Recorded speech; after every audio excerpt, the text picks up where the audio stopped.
This is WOMM LP operating out of Burlington, Vermont, 105.9 on the radiator. Good evening, it's the Rocket Shop. I'm your host, Tom Proctor, and with me tonight is Xen Miles and Jack Hansen. Hello. Hi. Hello. How are we doing on this frigid evening? Cold and nervous. I wouldn't worry, this is going to go a lot quicker than you expect. I won't ask any hard questions. We like kicking it off with a song, so what have you got to start with? We're going to start off with Pictures.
Xen Miles with Pictures there. Xen, that was gorgeous. You got an incredible voice. Thank you so much. I mean, I've been listening to your EP today, and we're in the studio. You obviously get a lot of chances to make sure it's absolutely perfect. And obviously there's a lot of magic producers can do to make sure everything syncs up, but to actually hear it in person in front of you and it be just, pitch perfect, it's quite incredible to watch and Thank hear. you.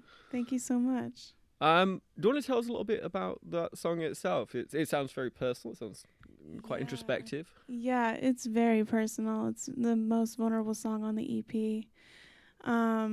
It's really just about like the internal struggle of like who I am, who I've become, and like how I feel about that, and just kind of growing into, trying to find out if I can be okay and all that stuff.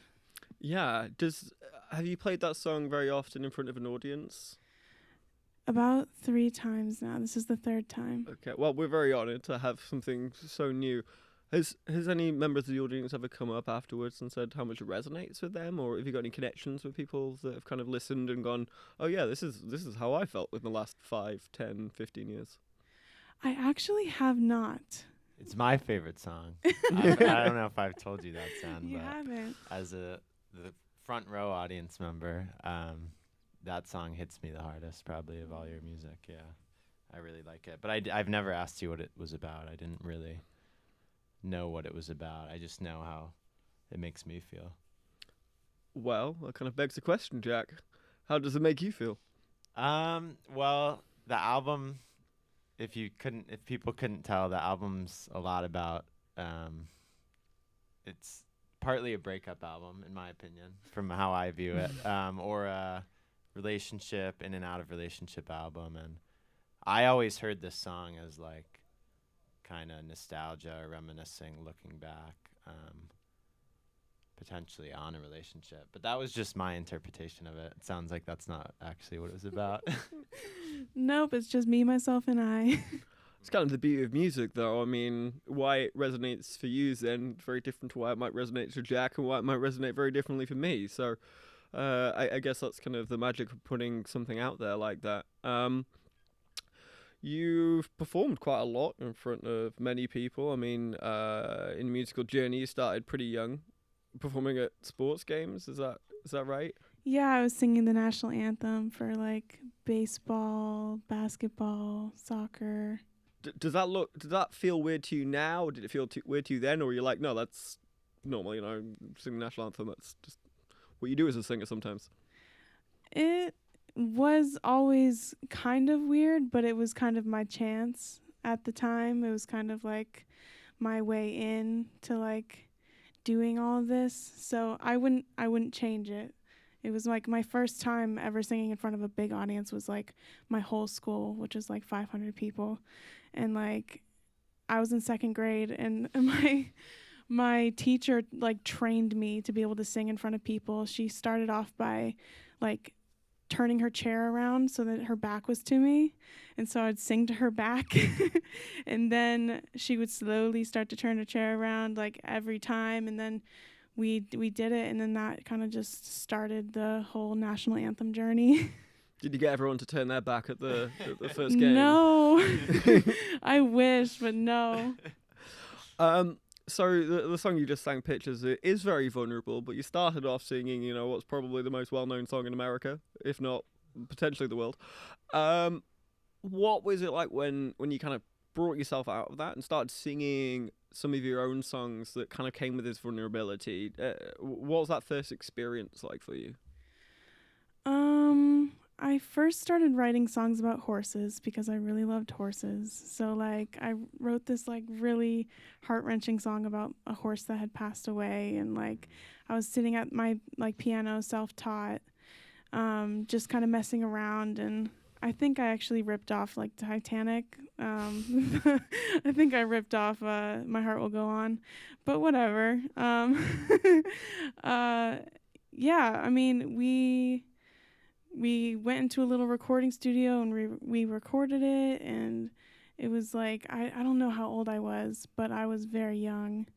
But yeah, it was different singing my own song versus singing just covers, because I'm used to covers and all that stuff. So yeah, it was vulnerable. It was nerve-wracking to like sing it in front of someone for the first time, yeah. And as a young person, despite even looking back now and going, yeah, okay, it was about a horse, which I'm sure was very sad when that horse died. Don't get me wrong, but very different to talking about your self-image and the way you're seeing yourself now and putting that in front of an audience. But as such a young person, that must have been very nervous going into it. But did you have a different experience coming out? Was it releasing in any way once you had done that process? Yeah, it definitely was. It was like part of my grieving, part of my mourning. Yeah. Did you find the reaction that you were looking for when you first did that from the people listening? Yeah, I think I did. Yeah, I think people either cried or and I don't remember the song at all at this point, but I think people were like, getting teary-eyed, or they were just like, wow, like you really have big feelings and all that stuff. So yeah, I think I did get a positive reaction. So that was your first time in a recording studio at a fairly young age. So when you came to record the album that is out now, album, EP, LP, I'm not sure. EP, yeah. Was this kind of old hat for you? Is this something, okay, I'm just going to stroll into the recording studio, I'm going to put my feet up, I know exactly what's going on. What was the difference, I guess, between, the first time you're going into the recording studio to really going in this time and creating this marvelous record that you put out? Well, I have like adult things to sing about now. And I have a great producer, Malcolm Francis. He really walked me through the whole process. I felt very new to it. And yeah, he really held my hand through it all, and continues to hold my hand through it all. And yeah, I just it kind of flowed, like the songs would flow like Pictures is the only one that I came up with without any music first. All of the rest of them, like, he had this beautiful music, and I just felt so inspired, so I would write to the music. So it became pretty easy with what he was giving me. It was like, wow, like, we're really doing something very cool. So, am I right in understanding that you turned up to the studio without songs written and you wrote them in the studio? Yes, yeah. That's a remarkable talent just off the bat, especially for your first album. Was that always the plan? I mean, you must be very confident in your songwriting abilities to be able to do that.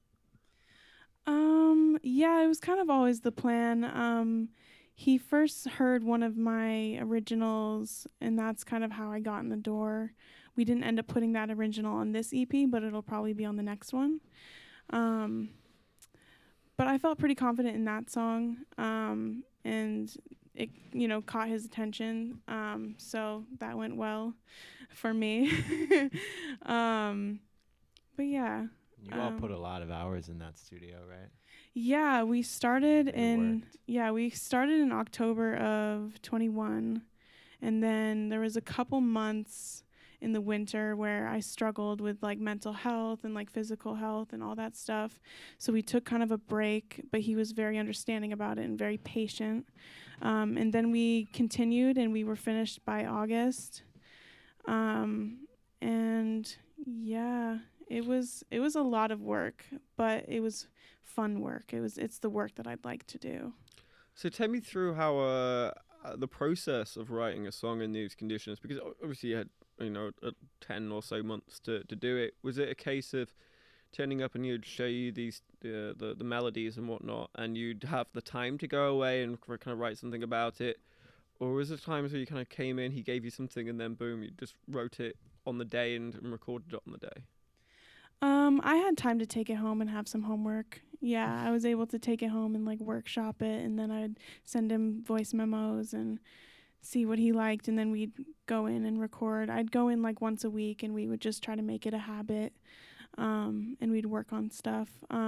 The only one that he kind of came to me with, like, I kind of came up with the melodies and the words myself, but he kind of came up with the music, the tracks, and all that stuff. The only one that he kind of had the hook for was Poison. Just the "your poison is still poison to me" part. And that was the first one that we started with, and then I kind of wrote around that. And it's kind of a bit of a remarkable story how you met the producer. It's kind of one of those musical fairy tales you hear but don't really believe. You know, someone's discovered in a supermarket while humming something. It wasn't quite like that, but it wasn't that far off. You mind telling us a little bit about that? Yeah, so I had a sound healer, and she happened to be married to Malcolm in the past.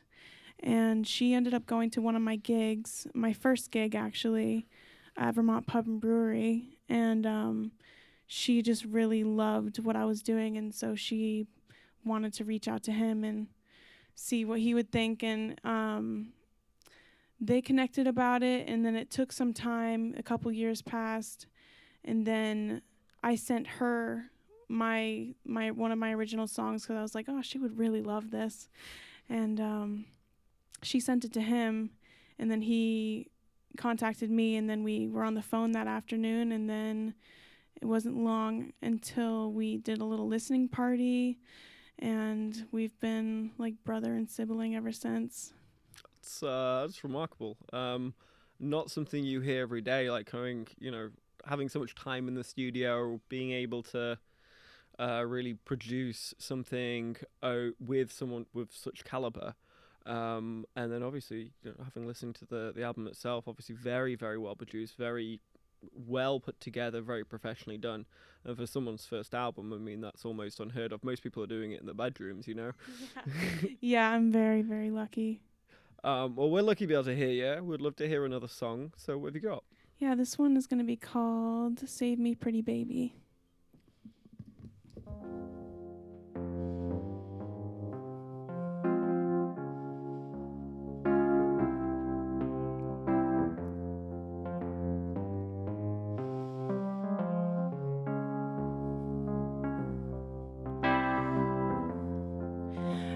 Get antsy at night when you're not by my side.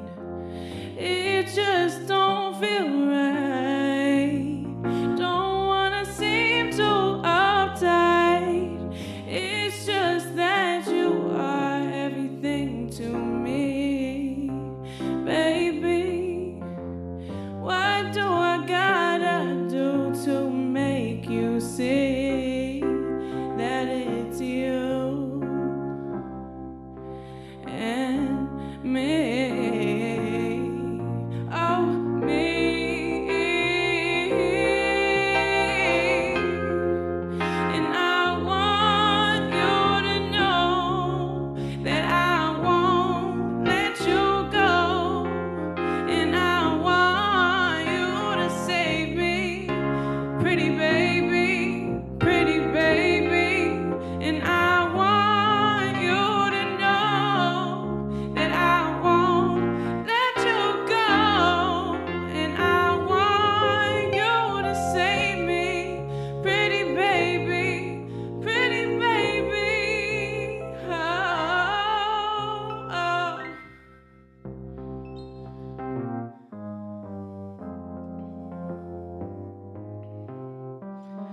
oh.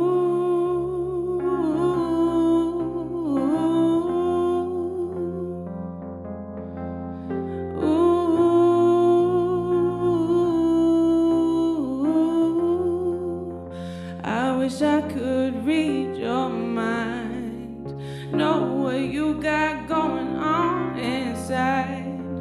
All I wanna do is be close with you, baby. Do the most for you, baby. Get up, make a toast for you, baby. Love you like crazy. How could you blame me? It's you that's gonna save me. It's you that's gonna save me. It's you that's gonna save me.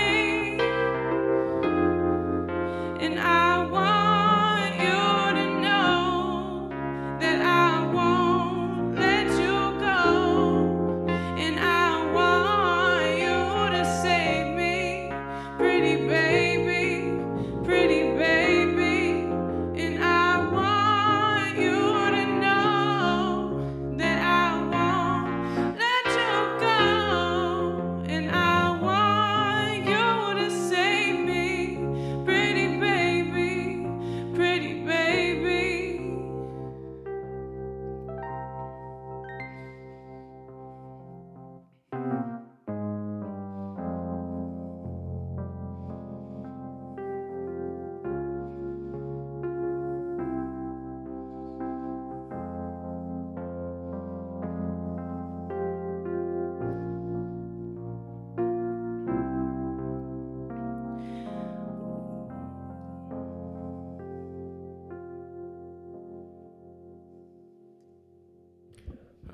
say Xen Miles there with Save Me Pretty Baby. Once again, just a gorgeous song. Thank you. So as kind of Jack mentioned, you were in the studio for about 10 months on this, and I'm assuming working with Malcolm very closely together with him. From sounds of it, practically family at this point. How much was the end result kind of your vision before you started? And then how much did it kind of meander and change and become something else as the process went on? I think it definitely kind of changed throughout. Yeah, I think me and Malcolm just kind of went back and forth on some stuff, and we ended up really happy with the end result. And but yeah, it took some, like, all those months of just back and forth and trying to figure things out and redoing things, and yeah, so. Yeah, and you said you've got like another EP kind of in the chamber already. Yeah, I have a couple songs already like ready and waiting. Do you see your musical style evolve, or you're like, my God, I nailed it the first time. I'm gonna make something. It sounds very similar to this on the second one because I want to hone this particular sound. Yeah, I think it's the second one. I think we figured it out, and from me just growing up doing covers and doing like the same types of covers and same types of artists, I kind of just was like, yeah, like this is kind of what I want to do, and he happened to just have those tracks waiting for someone like me. So yeah. Oh, it's like serendipitous in a way. Yeah. So you mentioned you kind of growing up you're doing covers. When you were the Vermont Pub Brewery, was that kind of a gig where you were doing your own covers or your own music? I was doing just covers. I didn't really have. I had like one song that we did, that was mine, and yeah, but it was mostly covers. And I mean, this is always a classic question, but what are your your inspiration? Because I could probably name a few artists off the top of my head. You sound similar. I wouldn't say the same, but very similar to. But I'd love to hear from you. Yeah, like Amy Winehouse. I did a lot of covers of her. She's amazing. I love Alicia Keys. I love Adele. All those ladies. Yeah. I was gonna say Amy Winehouse when I was listening to the last song, especially when when it starts kicking in, it's got that little bit of swagger to it, which you kind of hear with a bit of Amy in there. Yeah. You've got a very distinctive look. I don't mean to be objectified, but you look fantastic. And how much of that is part of the singing and the kind of performance that you bring, or is this just you came out the womb looking like this? And yeah, I mean, I wish that I came out the womb looking like this as far as tattoos go, because it would be way less expensive. But yeah, this is just kind of me. This is just me. I've always kind of just been this kind of way.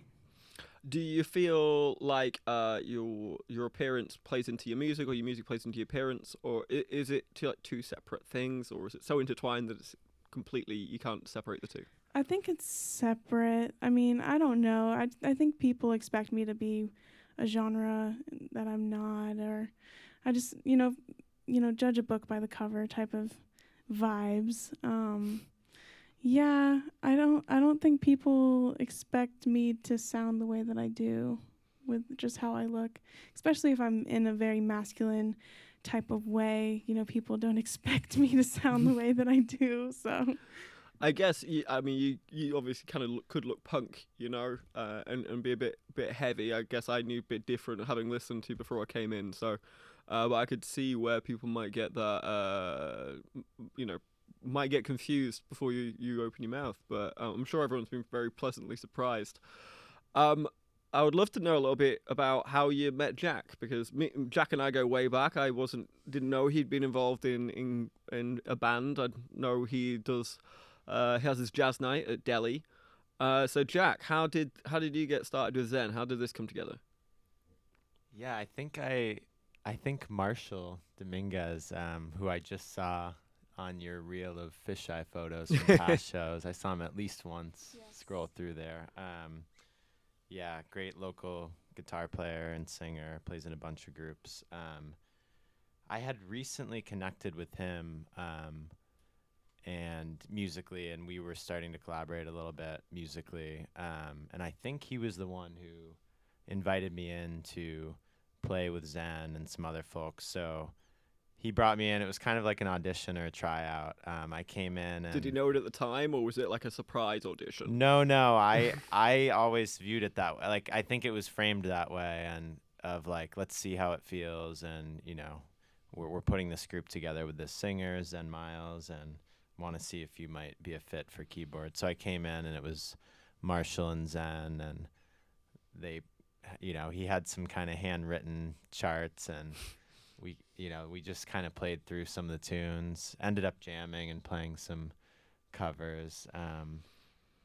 Xen did a really amazing, really mind-blowing version of Ain't No Sunshine, and that blew me away. I remember at the end of that session, because that's a song, Ain't No Sunshine, like everyone plays it, everyone covers it, right? So but this was something I'd never heard before when Xen covered it, and also just being able to play on their originals. So I definitely left that like hoping that I would get in, but I didn't know, and I didn't hear for a little bit. It was like a few days at least, but then I heard back that I was in the band, and we played with a couple other guys. We played an album release show back in August.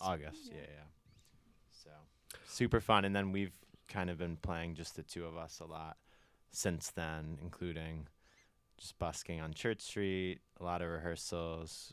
We did a duo set at Radio Bean as well, and now this. So I think we've continued playing, even though that group isn't really still playing all together anymore. Okay, so the group from the album that's no longer kind of a unit. Are you looking to kind of expand the band out again? Where are we at with the Xen Miles troupe, if you will? Yeah, so the boys that I was playing with for the release party weren't the ones who played on the album. Those were all of Malcolm's people. I unfortunately don't know everyone, but sorry, I lost the question. We played the album release show, but we weren't the ones who actually played on the album itself. Yeah. Are you Xen, are you looking to kind of expand this out again so it's like a full band? And where are you at with that process, if so? Yeah, no, I definitely am. I have an amazing drummer, Ezra Oakland. I have Jack here. I believe we're looking for kind of a bass player to kind of be a little trio deal with us. Kind of keep it simple, but like I definitely want to just play live and all that stuff. So I want the music to translate as much as possible. So having those players would help make that kind of come to life. I will say you can't swing a bass in Burlington without hitting a bass player, so I don't think that one's going to be too difficult to fill. Yeah. Or a talented bass player, maybe. I kid. Everyone's very good. Just going back to like covers that kind of blow you away because everyone does them, and then when you hear one and it's amazing, it really kind of takes your breath away. When you said that you'd performed Amy Winehouse, now listening to you live, I can see how that would work so well. But I'm very curious to hear that Ain't No Sunshine. So if you want to play that last, I'm just saying that could just be an idea. I'm just throwing that one out there. I'm not rehearsed for that. I next time you'll have to have us back. Yeah, you'll have to have us back, and we'll do some covers. Had to shoot a shot on that one. Jack, for you, so I know you're mostly doing your jazz at Delhi. Is that your kind of staple, and this is like kind of being out your comfort zone a little bit, or is it actually kind of the other way around, and this sort of music is the sort of music you've always played and you kind of moved into jazz? Yeah, jazz wasn't the first thing I got into. Before jazz, I was more into rock and roll, I would say, and kind of blues and stuff. But once I kind of discovered and connected with jazz, once I heard it live and stuff like that, I really fell in love with it. So that's that's been my main genre since high school, since the end of high school. But I still love playing a bunch of other genres too, and have pretty consistently played across a bunch of different genres. And a lot of the music I write is not jazz. Most of the music I write is not really jazz per se, but has some jazz influence. But yeah, this stuff is definitely, Xen's music is definitely in the vein of a lot of the stuff that I like to play. Do you two collaborate in terms of this next EP? Have you been working together to put the next iteration out? Or Xen, have you kind of got what you've got in mind, or Malcolm and you've got something what you got in mind, and you're going to kind of come up with that together yourselves? Yeah, I have 2 songs that I kind of came up with on the piano myself, that I'll bring over to Jack and be like, hey, make this wicked cool. And there's one more that is from one of Malcolm's friends. But I did bring like a little chorus thing that I had in mind to Jack, and we played on that for a little bit. That's just something that we need to grow on and work with. But yeah, no, I definitely plan on making music with Jack. Nice. Well, yeah, we've just barely started, but I'm really excited to do more of that. I think that's the next stage for us, is to write some songs together. Yeah, I'm very curious to see what you guys cook up. Well, we'd love to hear another song. So what have you got? Yeah, this one's called Poison. It's kind of a diss track, and there's one swear word twice that I'm gonna try so hard not to say. I've practiced, but muscle memory. We'll just have faith here. We'll pretend we didn't hear you, okay? Yes.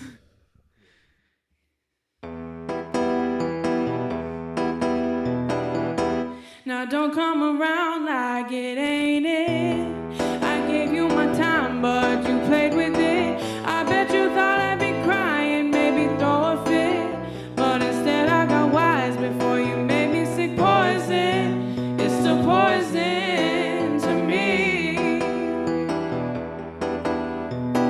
You must be out of your mind trying to call on me. Why you acting like we got some words to speak? I changed the locks on my door, so throw away your key. Poison, it's still poison to me. I'm done with the games, you can keep your lies. All of the nice things were in disguise. Told you once, told you twice, now I'm cutting ties. Poison, it's still poison to me. Your poison, it's still poison to me.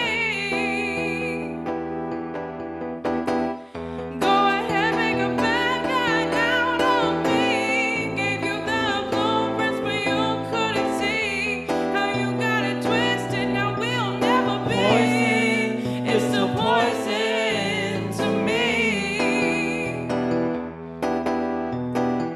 Now I'm going out, 'cause it ain't it. Got all this time, more than okay with it. I'ma get another round and take another hit. Poison, it's still poison to me. You must be out of your mind trying to call on me. Why you acting like we got some words to speak? I changed the locks on my door, so throw away your key. Poison, it's still poison to me. Your poison is still poison to me. Go ahead, make a bad guy out of me. Gave you the blueprints, but you couldn't see how you got it twisted. Now we'll never be. Poison, it's still poison to me.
still poison to me.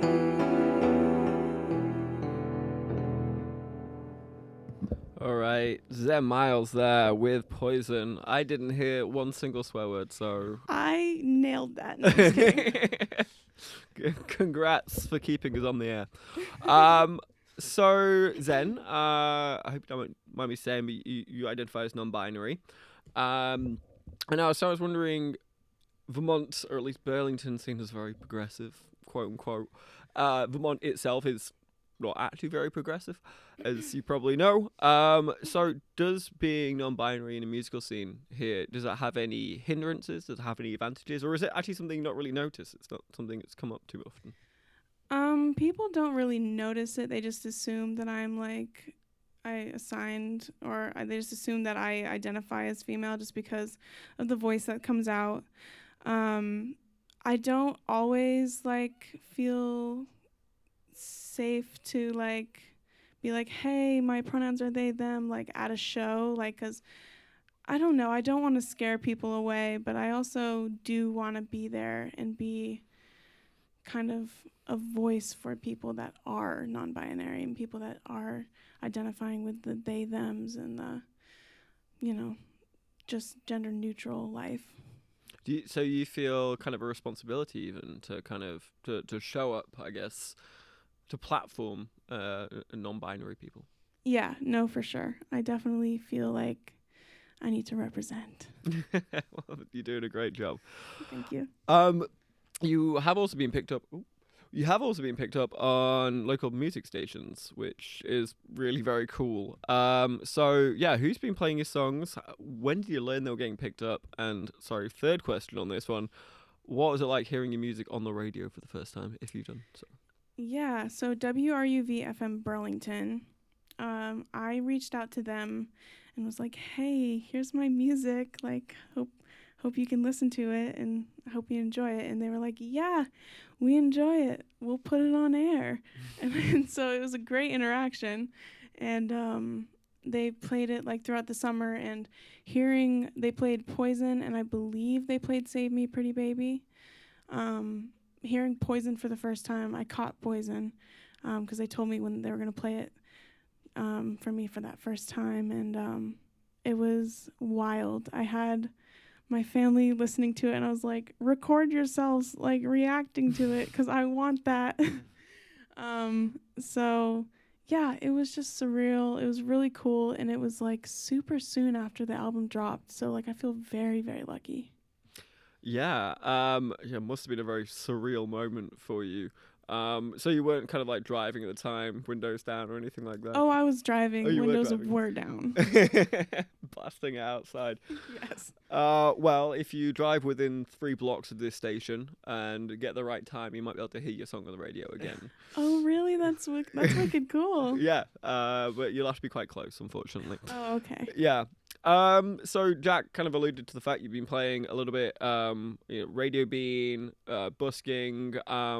How's kind of bringing your album into the public in a live setting felt for you?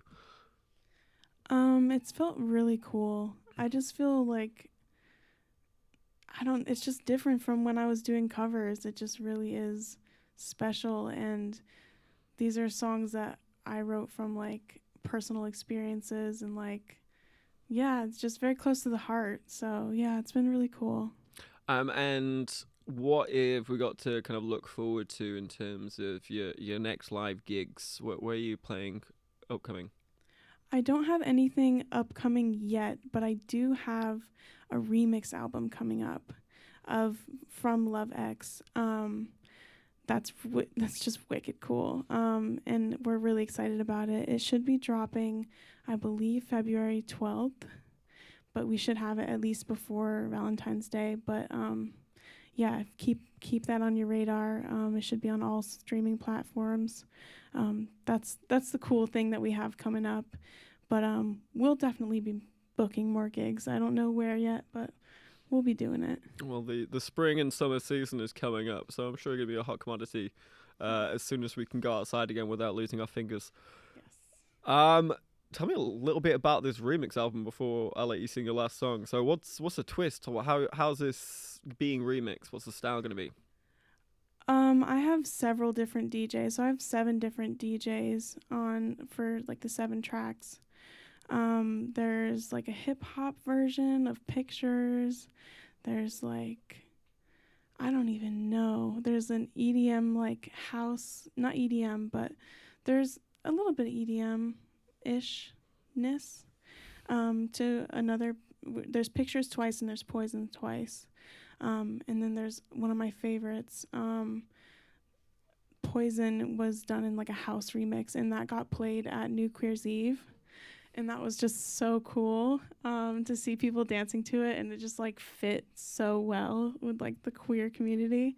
So yeah. Were you like on the dance floor being like, "This is me"? Oh yeah, no, yeah, kind of. I was like selfie videoing my reaction, and people were probably like, "We don't know this song, but this person does."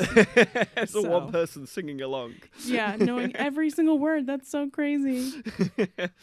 Well, it's been an absolute pleasure to have you on, Xen. Thank you so much for coming in, and also Jack. Nice to see you again outside of a political setting. Us. Yeah, of course. We'd love to hear one last song, so we're going to play us out with. Yeah, this is called "She's About Down," and this one, speaking of the queer community, goes out to the queer community.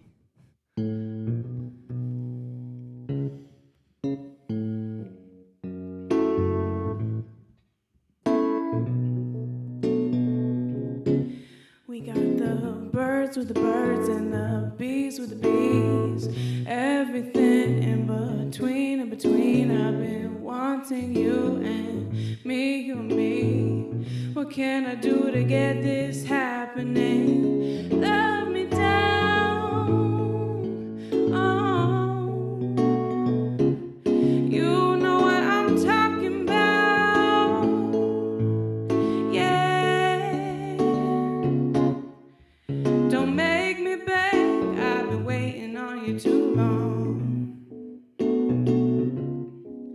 Got me going crazy trying to get you alone. Have you all to myself late at night until the early morning. You can just, oh, you can just give it all to me, baby. It'll be just you and me, maybe. You're just the one I wanna see lately. You can just give it all to me, baby.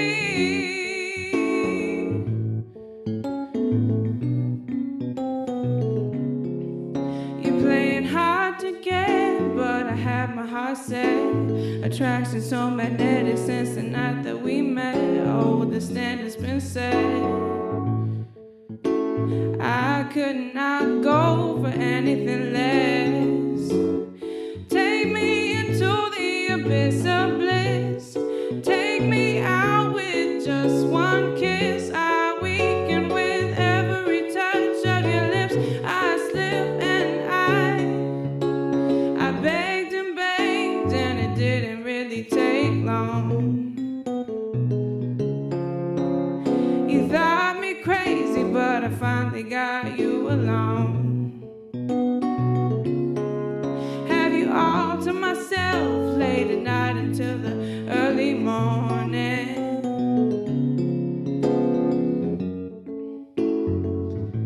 You can just,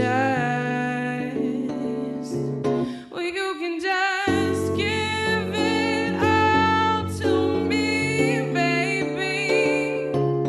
It'll be just you and me, maybe. You're just the one I wanna see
All right, Xen Miles playing us out with a She's About Down.